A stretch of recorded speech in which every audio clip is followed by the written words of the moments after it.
আগের পর্বের শেষে অ্যালার্জিতে খুবই বাজে অবস্থা হয়ে যায় কিমের। এটা দেখে তো জিয়া একদম থতবত খেয়ে যায়। কি করবে সে কিছুই বুঝতে পারছিল না। এ পর্বের শুরুতেই কিমের ছোটবেলার স্মৃতি দেখানো হয়, যখন সে তার বাবা মার সাথে খুব হাসি খুশি ছিল। একদিন তারা গাড়িতে করে শপিংয়ে যাওয়ার সময় তাদের গাড়িটা অ্যাক্সিডেন্ট হয়ে যায়। বাবা মা দুজনেই জায়গায় মারা যায়। কিম যখন তার জ্ঞান ফিরে পায় তখন সে বুঝতে পারে বাবা মার কেউ নেই এই পৃথিবীতে। তখন আঙ্কেল ওয়াং ও ইউচিওল আসে কিমের সাথে দেখা করতে। আঙ্কেল ওয়াং কিমকে এখন থেকে তার নিজের ছেলের মতো করেই দেখবে বলে জানায়। এটা শুনে কিম তো খুব কান্না করা শুরু করে দেয়।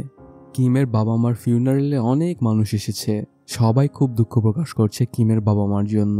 তারপর একজন এসে কিমকে কিছু কাগজে সাইন করে দিতে বলে। তখন সে বাথরুমে যেতে চায়। বাথরুমে গিয়ে তার পকেট হাতাতে একটা কার্ড আবিষ্কার করে কিম। সেখানে লেখা ছিল কোনো কাগজে যেন সে সাইন না করে। তারপর বাহিরে এসেই দেখতে পায় আঙ্কেল ওয়াংকে সেই লোকটা বলছে, আপনার চিন্তা করার প্রয়োজন নেই, কিম কাগজে সাইন করে দিবে আর সবকিছু আপনারও হয়ে যাবে। এটা শুনে কিম আরও মন খারাপ করে বাইরে গিয়ে বসে থাকে। ঠিক তখনই সেই কাগজগুলো নিয়ে ইউচিওল চলে আসে। এসেই সে কিমকে সাইন করতে বলে, তাহলে তারা দুজনে একসাথে থাকতে পারবে। আর যদি সাইন না করে তবে তার বাবা ওকে আর একসাথে রাখবে না। এটা শুনে কিমও সাইন করে দেয়। বাবাকে এসে কাগজগুলো দিতেই তারা দেখতে পায় এটাতে সাইন তো করেইনি, আরও গালি দিয়েছে ওকে। তখন বাবা জানায় যে একাই থাকতে চায় কিম, এজন্যই কাগজে সাইন করেনি। এ পর্যায়ে বাসায় এসে পৌঁছে কিম খুব মন খারাপ করে বসে থাকে, কেননা তার বাবা মা মারা গেছে আর আশেপাশে সবাই তার টাকা পয়সার পেছনে পড়ে আছে। তখনই প্রথমবারের মতো শুরু হয় কিমের অ্যালার্জি। সাথে সাথেই জ্ঞান ফিরে পায় কিম। পাশেই এজিত্রী মানে জিয়া বসেছিল। কিম তো জিয়ার খুব প্রশংসা করতে থাকে আর তাকে ব্রিটিশ স্কোয়াডেও জায়গা করে দেয়। তখন জিয়া পায়ের ইঞ্জেকশন দেখে বলে, ইঞ্জেকশন তো দিয়ে দিয়েছি কিন্তু সেটা বের করতে পারিনি। সেটা বের করার পরে দেখে কাঁধেও আরেকটা ইঞ্জেকশন। সেটা বের করতেই চলে যেতে থাকে জিয়া আর যেতে যেতে বলে পায়ের পাতাতে আরেকটা ইঞ্জেকশন। এটা বলেই সেখান থেকে পালিয়ে চলে যায় জিয়া। এগুলো দেখে কিন্তু অবাক হয়ে যায়, ওকে তো একটা ইঞ্জেকশন দিতে বলেছিলাম, ও কতগুলো দিয়েছে।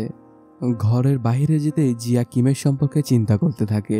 অনেক কষ্টেই 15 বছর পার করেছে বেচারা। অন্য কোনো বাচ্চা হলে হয়তো এত দূর পর্যন্ত আসতেই পারতো না, তার আগেই মিলিয়ে যেত আমাদের সমাজের এই খারাপ মানুষগুলোর মধ্যে। তারপর অফিসে আসতেই হংবেক জিয়াকে বলে, তুমি কিমের সাথে বাইরে কেন গেছিলে, আর একদিনও যাবা না। এটা শুনে জিয়া জানায়, কিম আমার মাস্টার, এগুলো আমার নিজের ব্যাপার, আমার যা ইচ্ছা আমি তাই করব, তুমি কিচ্ছু বলতে পারবা না। তারপর মনিটরে জোকে দেখিয়ে বলে, এ আমার ভাই, কোনোভাবেই যেন সে আমার সম্পর্কে জানতে না পারে, তাহলে সমস্যা হয়ে যাবে কিন্তু। এ পর্যায়ে অফিসে কাউকে না দেখে তাদের সম্পর্কে জিজ্ঞেস করে জিয়া। এদিকে কেয়ারটেকারটা ওদের সবাইকে দেয়াল প্রিন্ট করতে বলে দেয়। প্রথমে তো কেউই দেয়াল প্রিন্ট করতে চাচ্ছিল না, কিন্তু আর কোনো উপায় না পেয়ে তাদেরকে করতেই হয়। ওদেরকে দেয়াল প্রিন্ট করতে দেখে পাই চলে যাওয়া শুরু করে। ঠিক তখনই কেয়ারটেকারটা বলে, ঘরে বিদ্যুৎ নেই, সেটা ঠিক করতে হবে তোমাকে। কেয়ারটেকারের ভাবসাব দেখে তো সবাই মন খারাপ করে ফেলে, কারণ গেস্টদের দিয়ে কি কেউ কাজ করায়। সন্ধ্যাবেলায় এক রেস্টুরেন্টে বান্ধবীর সাথে দেখা করতে আসে জিয়া। কিমের সম্পর্কে সবকিছু বলতে থাকে। তখন বান্ধবী বলে, ভালোবেসে ফেলিসনি তো? উত্তরে জিয়া জানায়, না, কেন আমি ওকে ভালোবাসবো। আরও বলে, কালই ওর প্রথম ভালোবাসার সাথে দেখা করেছে কিম, আর ওর অ্যালার্জি হওয়ার পর তাকে আমি ইঞ্জেকশন দিয়ে বাঁচিয়েছি। আর একটা কথা, আমার ভাই যেহেতু কিমের আন্ডারে কাজ করে, ওর লিগাল অ্যাডভাইজার। এদিকে কিম ডাক্তারকে কল দিয়ে বাসায় আসতে বললে সে জানায়, আমি বিদেশে যাব, এসে তোমার সাথে দেখা করব। ঠিক তখনই কিম খেয়াল করে তার হারানো নেকলেসটা কুরিয়ার পাঠিয়েছে জিয়া। তখন জিয়াকে কল দিয়ে বলে, তুমি তো হাতুড়ি দিয়ে ভেঙে পাঠাওনি নেকলেসটা, তাই না? জিয়া বারবার শেয়ার করলেও বিশ্বাসই করতে চাচ্ছিল না কিম। তারপর ফোনটা কেটে দেয় জিয়া। এ পর্যায়ে ইউচিওল জোকে এজি3 নামের রোবটটা দেখায়। এটা দেখে যত অবাক হয়ে যায় যে দেখতে একদম তার বোনের মতো। এটা সম্পর্কে জিজ্ঞেস করলেও জো বলে, আমি কিছুই জানি না, একে আমি কখনো দেখিও নি, যদি কিছু জানতে পারি তবে সবার প্রথম আমি আপনাকেই জানাবো। এদিকে সারাদিন ধরে দেয়াল রং করেছে সান্তা মারিয়া টিমের 2 জন। তখনই একজনকে কল দেয় ওয়াং এর হায়ার করা গুপ্তচর, ফোন ধরে না। পরে একটা মেসেজ দেয় যে আপনাদের প্যাকেজ আছে তাদের আগের অফিসের সামনেই। তো এই জন্য কাজ শেষ করে রাত্রেবেলা দুজনে নিতে আসে প্যাকেজটা। পাশেই অপেক্ষা করছিল গুপ্তচর 2 জন। প্যাকেজ নিয়ে চলে যাওয়ার সময় তাদের ফলো করতে থাকে, কিন্তু কিছুক্ষণের মধ্যেই হঠাৎ করে হারিয়ে ফেলে ওদেরকে। কোথায় চলে গেল কিছুই বুঝে উঠতে পারে না গুপ্তচর 2 জন।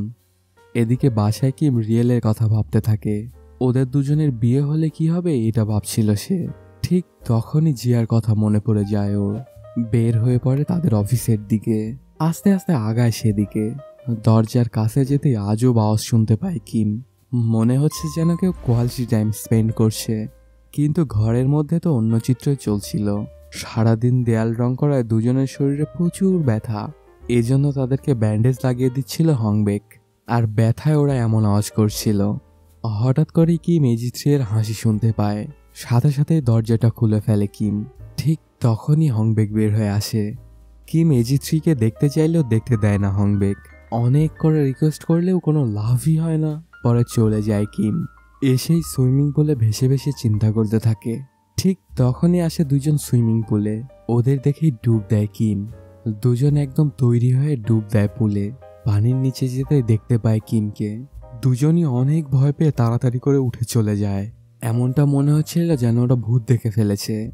এদিকে হংবেক পাইকে বলতে থাকে, কিমের আচরণ আমার একদমই পছন্দ হচ্ছে না, সে কেমন জানি ব্যবহার করছে। হংবেক কোনোভাবেই জোকে কিমের কাছে পাঠাতে রাজি না। তখন পাই তাকে অনেক বুঝিয়ে বলে। রাত্রের বেলা জো আর তার বউ কথা বলার এক পর্যায়ে জিয়ার কথা উঠলে বউ জানায়, ওই রোবট বানানোর সাথে রিলেশনে যেতে বারণ করেছিলাম জিয়াকে। এটা শুনে জো বুঝে যায় যে হংবেক জিয়াকে দেখেই এজিথ্রি রোবট বানিয়েছে। এটাতে সে খুব রেগে যায়। এদিকে হংবেক জিয়ার সাথে কাটানো আগের কথা মনে করে, যখন জিয়া তার কাছে একটা ছাতা বানানোর রিকোয়েস্ট করেছিল। ছাতাটা এমন হবে যে একটা বাটন চাপলেই সাদা হয়ে যাবে, তখন বৃষ্টিকে সুন্দর করে দেখে উপভোগ করতে পারবে। আবার রোদ হলে আরেকটা বাটন চাপলেই কালো হয়ে যাবে ছাতাটা। ছাতার ডিজাইনটা হংবেককে দিয়ে চলে আসে জিয়া। কয়েকদিন পরের কথা, এক পার্কে বসেছিল জিয়া। হঠাৎই বৃষ্টি শুরু হয়ে যায়। ঠিক তখনই হংবেক একটা ছাতা এনে ধরে জিয়ার মাথার ওপরে। এক টিপ দিতেই কালো থেকে স্বচ্ছ সাদা হয়ে যায় ছাতাটা। এটা দেখে তো খুব খুশি হয়ে যায় জিয়া। সে মনে মনে ভাবতে থাকে সে যেটা চিন্তা করেছিল সেটা হংবেক খুব সফলভাবেই বানিয়ে ফেলেছে। পরদিন সকালবেলা কিমের বাসায় আসে জিয়া। জিয়াকে অনেক কিছু বলার আছে কিমের, কিন্তু জিয়া গিয়ে গতকালকের মেয়েকে বলতে বলে। তখন কিম জানায়, আমি তো ফ্রেন্ডকে বলতে চাই, আর গতকাল যে এসেছিল ও আমার ফ্রেন্ড না।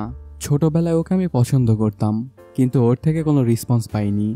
তারপর পাশে থাকা একটা বক্স দেখে সেটা খুলতে বলে জিয়াকে। জিয়া বক্সটা খুলে দেখতে পায় ওর ভেতরে একটা নেকলেস আছে। নেকলেসটা একদম ঠিকঠাকই আছে। তারপর সেই নেকলেসটা নিয়ে কিমকে পরিয়ে দেয় জিয়া। এটা কিমের মা বাবার শেষ স্মৃতি। একদিন বাবা মাকে এই নেকলেসটা পরিয়ে দিয়ে প্রপোজ করেছিল। তারপর টিভিতে একটা পাহাড়ের রাতের আকাশের মনোরম দৃশ্য দেখিয়ে বলে এখানেই বাবা মাকে প্রপোজ করেছিল। এই জায়গাটা দেখে জিয়ার খুব পছন্দ হয়। তখন জিয়াকে এই সামনের শীতেই নিয়ে যেতে চায় কিম। এটা শুনে জিয়া ভাবতে থাকে, যেই সময়ে কিম ওকে নিয়ে যাবে সেই সময় তো আমার জায়গায় আসলে জিত্রি থাকবে। এটা ভেবে ওর মনটা খারাপ হয়ে যায়। এ পর্যায়ে কিম জিয়াকে বলে, আমার এক বন্ধুকে গতকাল তার প্রথম ভালোবাসার মানুষ বিয়ের প্রস্তাব দিয়েছে, কিন্তু সেই বন্ধুর একটা সমস্যা আছে। বিয়ের পরেও তারা কিস করতে পারবে না, এমনকি হাতও ধরতে পারবে না।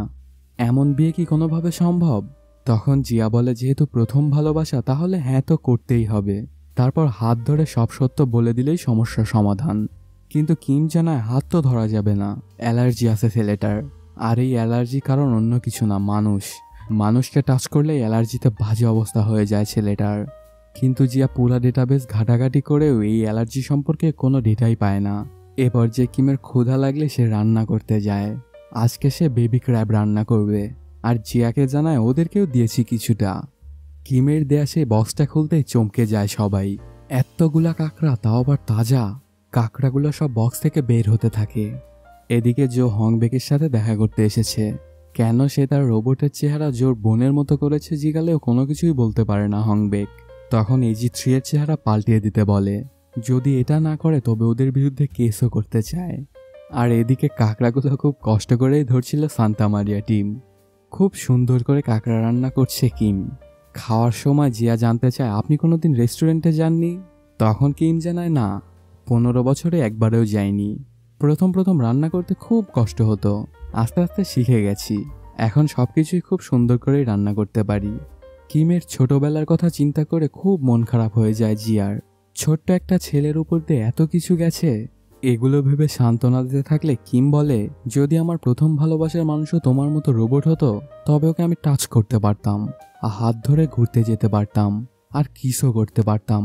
এটা বলেই জিয়াকে কিস করতে গেলেই সমাপ্তি হয় এই এপিসোডের। তারা কি আসলেই কিস করে? জানতে হলে চোখ রাখুন পরের পর্বের দিকে। তো বন্ধুরা, কেমন লাগলো আজকের এই এক্সপ্লেইনটি জানাতে কমেন্ট করুন। আর যদি ভালো লেগে থাকে তবে অবশ্যই সাবস্ক্রাইব করুন। দেখা হচ্ছে নতুন কোনো ভিডিওতে। Till then, সায়োনারা।